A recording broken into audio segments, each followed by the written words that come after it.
Ya, shalom Bapak Ibu Saudaraku yang diberkati Tuhan.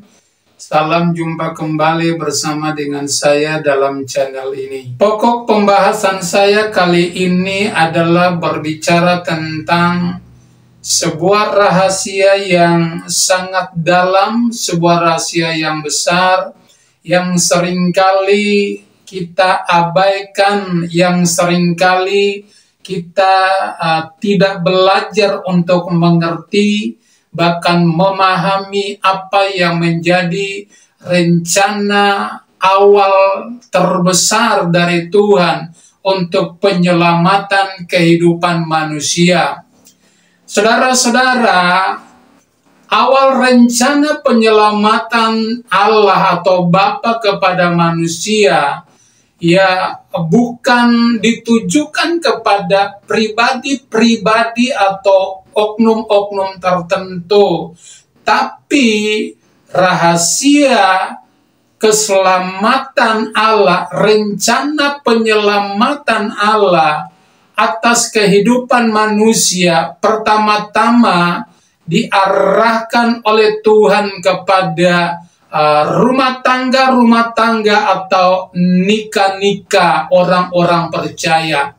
Itulah sebabnya tanpa alasan ya penulis daripada kitab Ibrani menuliskan secara gamblang di dalam kitab Ibrani pasal yang ke-13 ayat yang ke-4.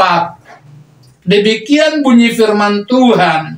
Hendaklah kamu semua penuh hormat terhadap perkawinan dan janganlah kamu mencemarkan tempat tidur, sebab orang-orang sundal dan pesina akan dihakimi Allah. Saudara-saudara, pertanyaannya kenapa nikah itu atau rumah tangga itu dihormati? Atau kenapa rumah tangga itu, sebuah rumah tangga itu yang dibentuk oleh Tuhan, itu harus dijunjung tinggi. Kenapa? Karena Tuhan punya perhatian yang besar kepada masalah nikah atau masalah rumah tangga. Atau dengan kata lain, Tuhan adalah penggagas daripada sebuah perkawinan atau inisiator daripada sebuah perkawinan yang sah di dalam Tuhan. Kita lihat nikah yang pertama Adam dan Hawa. Allah begitu menaruh perhatian kepada mereka. Itulah sebabnya nikah yang pertama Adam dan Hawa, mereka hidup di dalam kekekalan, mereka hidup di dalam kemuliaan. Tapi ketika mereka tidak taat kepada Tuhan, mereka melanggar apa yang sudah diperintahkan oleh Tuhan untuk memakan buah, pengetahuan yang baik dan yang jahat itu mengakibatkan Tuhan mengangkat kemuliaan itu dari kehidupan mereka. Dan pada saat itu, saudara-saudara, umur mereka mulai dihitung. Seharusnya sebenarnya di awal itu umur mereka tidak terbatas. Umur mereka tidak dihitung karena mereka hidup di dalam kekekalan. Tapi setelah mereka jatuh di dalam dosa, ya mereka jatuh dalam dosa ketidaktaatan, maka di situ Alkitab berkata, ketika kamu makan buah itu, maka kamu akan mati. Nah, saudara-saudara, ketika Tuhan menyatakan perkataan ini, itu berarti bahwa ketika Adam dan Hawa mereka makan buah itu, dan pada saat itu umur mereka mulai dihitung, saudara-saudara. Kalau dalam terjemahan lama, saudara, Alkitab terjemahan lama jelas sekali juga mengatakan bahwa hendaklah hal nikah itu diindahkan oleh semua orang, tidak terkecuali. Apalagi nikah-nikah yang dibangun atas dasar kasih Kristus itu, saudara-saudara, perlu memahami akan dasar perkawinan yang benar. Perkawinan itu harus dihormati, perkawinan itu harus dijaga, perkawinan itu harus dijunjung tinggi, karena perkawinan itu merupakan panggilan tertinggi atas kehidupan manusia. Saudara, kita lihat nikah yang pertama Adam dan Hawa, memang mereka tidak mencapai sasaran, ya, derajat nikah yang dikehendaki oleh Tuhan, karena akibat daripada kejatuhan mereka, akibat daripada serangan iblis atas kehidupan mereka ketika iblis memutarbalikan kebenaran firman Allah. Mereka terkecoh dan akhirnya mereka jatuh, saudara-saudara. Tapi Tuhan tidak berhenti sampai di situ.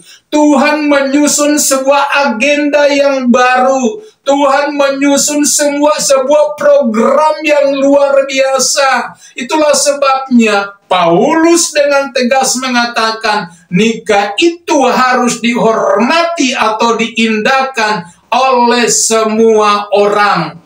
Dan perkawinan yang sejati, perkawinan yang didasarkan, pernikahan yang berlandaskan Yesus Kristus sebagai dasar perkawinan itu tidak mengenal adanya kata cerai. Kata cerai itu merupakan kebencian, ya. Cerai itu merupakan kebencian dari Tuhan. Tuhan sangat benci dengan perceraian. Itu sebabnya bagi nikah-nikah orang-orang Kristen, orang-orang percaya, tidak boleh merancangkan perceraian.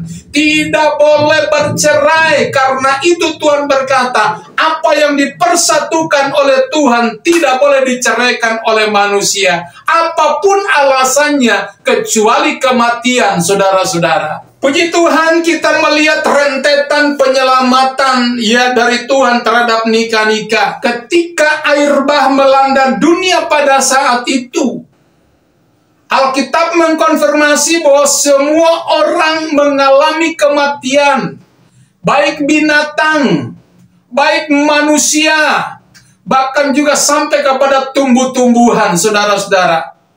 Air bah melanda dunia selama 40 hari 40 malam lamanya. Tuhan membuka mata-mata air, baik di laut maupun di darat. Dan Tuhan juga turunkan hujan dari langit. Dan pada akhirnya mengakibatkan terjadi banjir massal di seluruh bumi pada zaman Nuh waktu itu. Dan semua orang binasa, saudara. Semua orang mengalami kematian.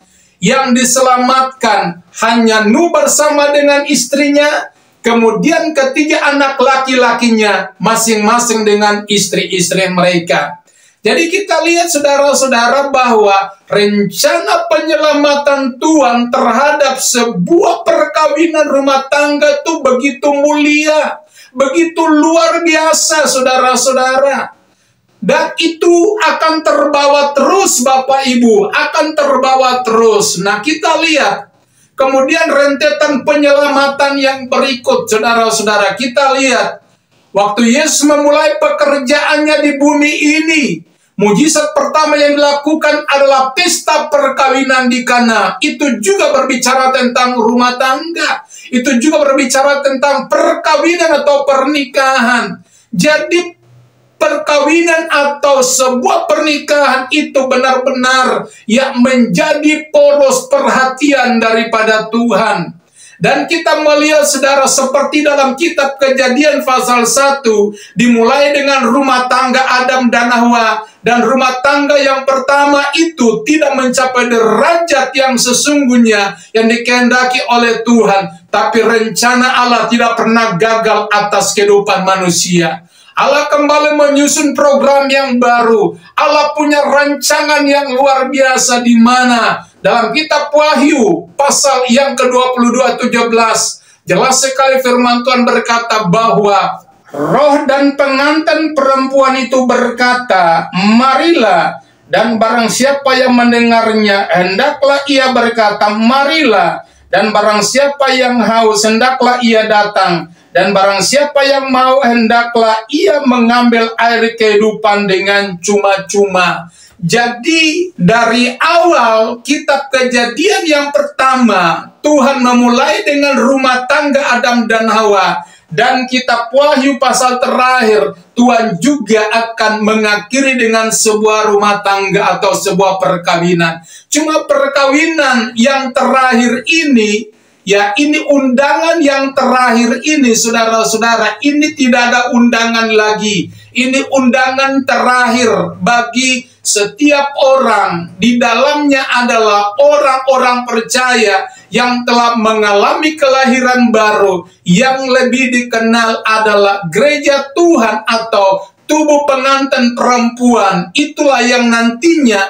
disandingkan bersama-sama dengan Yesus Kristus sebagai anak Allah yang hidup, putra mahkota sorgawi, untuk nantinya masuk dalam perkawinan secara rohani antara Yesus dengan jemaatnya, atau antara Yesus dengan tubuh pengantin perempuannya.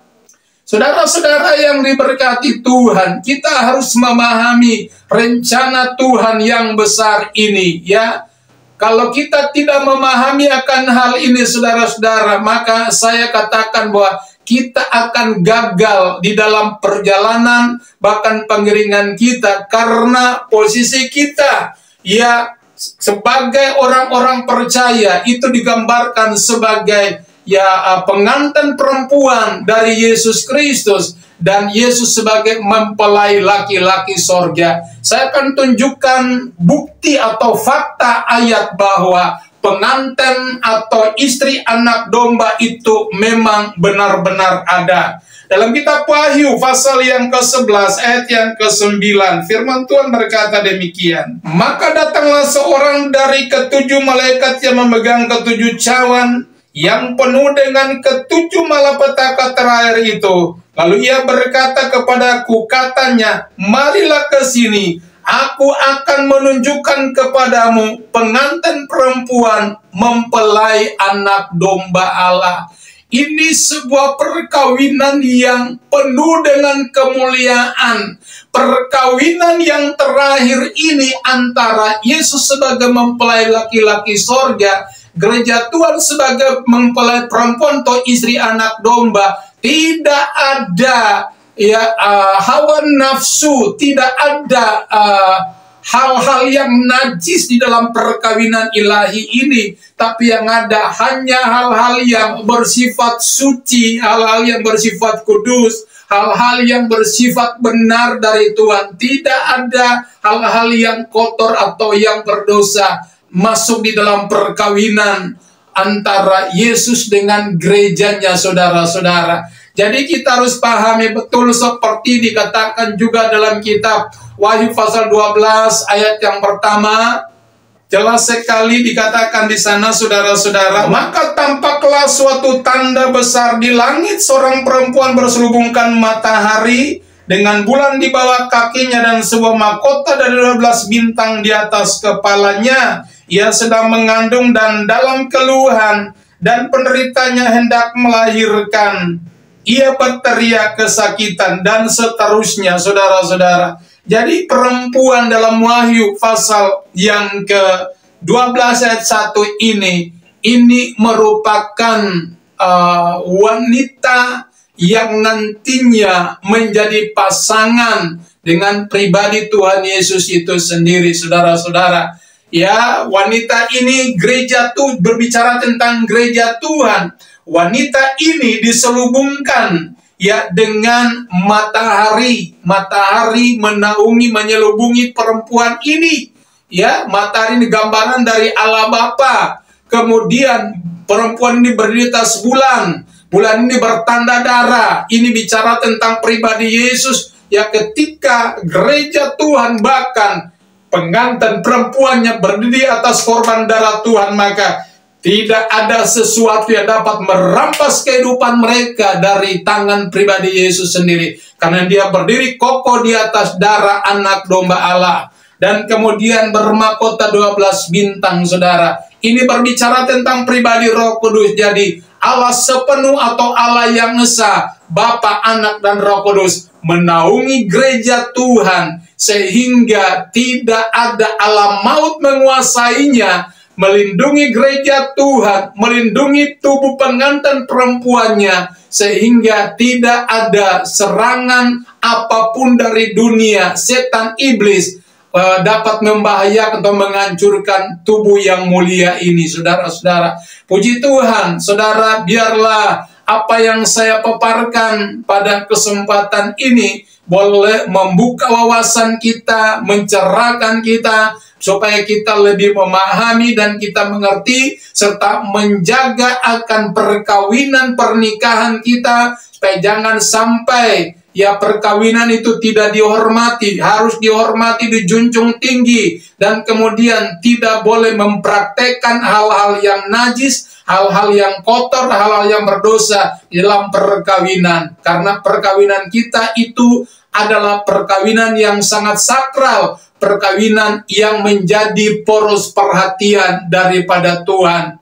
Saudara-saudara yang diberkati Tuhan, mari bantu dan topang channel ini melalui subscribe, like, bahkan komen, serta share video ini supaya video ini boleh menjangkau banyak orang, dan lewat video ini boleh nama Tuhan dimuliakan dan ditinggikan setinggi-tingginya. Amin buat firman Tuhan, dan Tuhan Yesus memberkati kita sekalian. Shalom.